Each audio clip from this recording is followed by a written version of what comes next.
શેરડીનો પાક લેતા ખેડૂતો માટે સારા સમાચાર છે। ગીર સોમનાથ જિલ્લાની આર્થિક અને ખેતી આધારિત વ્યવસ્થામાં મહત્વપૂર્ણ ભૂમિકા ભજવતી તાલાકા અને કોડીનાર શુગર મિલો 10 થી 15 દિવસમાં ધમધમતી થઈ જશે। તાલાલા શુગર ફેક્ટરી છેલ્લા 13 વર્ષથી, જ્યારે કોડીનારની બિલેશ્વર ફેક્ટરી 11 વર્ષથી બંધ હતી અને આ બંને શુગર મિલો બંધ રહેવાના કારણે હજારો ખેડૂતોને શેરડી વેચવા સ્થાનિક રાબડામાં જવું પડતું હતું અને ખેડૂતોને શેરડીના ઓછા ભાવ મળવા સાથે પરિવહન ખર્ચ પણ વધતો હતો। ત્યારે હવે આ બંને શુગર મિલોને ઇન્ડિયન પોટાશ લિમિટેડ એટલે કે આઈપીએલ દ્વારા ફરી શરૂ કરવામાં આવી રહી છે અને હાલ બંને મિલોમાં મશીનરીની મરામત, બોઇલરોની તપાસ અને જરૂરી ટેકનિકલ કામગીરી પૂર્ણ કરી દેવાઈ છે। ઉત્પાદન પ્રક્રિયા માટે તમામ તૈયારીઓ આખરી તબક્કામાં છે। ત્યારે 10 થી 15 દિવસમાં શેરડીનું કટિંગ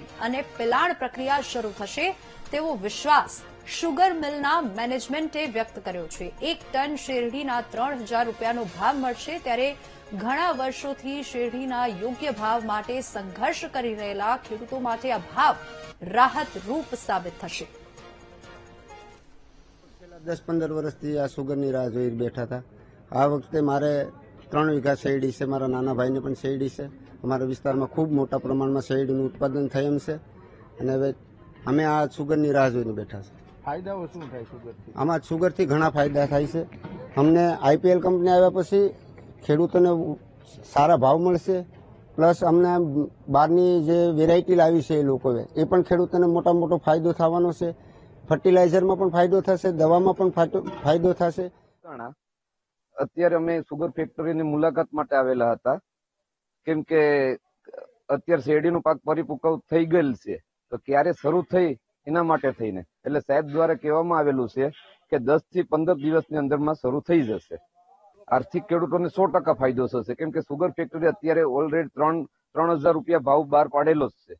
એટલા માટે થઈને સુગર ફેક્ટરીનો ફાયદો છે, કેમ કે અત્યાર સુધી શેરડીના ભાવ પોષણક્ષમ 2200 સુધી મળતા હતા, એને બદલે અત્યારે 3000 રૂપિયા જે ભાવ બહાર પાડેલ છે ફાયદો થશે, કેમ કે મગફળી અને સોયાબીનમાં પાછળથી વરસાદને કારણે વધારે નુકસાનકારક થયેલું છે, એના લીધે શેરડીના પાકમાં ફાયદો થશે।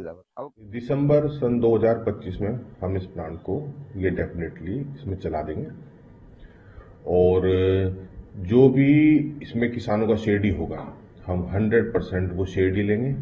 पूरा शेरडी लेकर ही हम प्लांट को बंद करेंगे और जो पेमेंट होगा वो विद इन 14 डेज वो किसानों के अकाउंट में जाएगा। ये हमारा टारगेट है 2 लाख मेट्रिक टन शेरडी इस साल हम क्रश करें।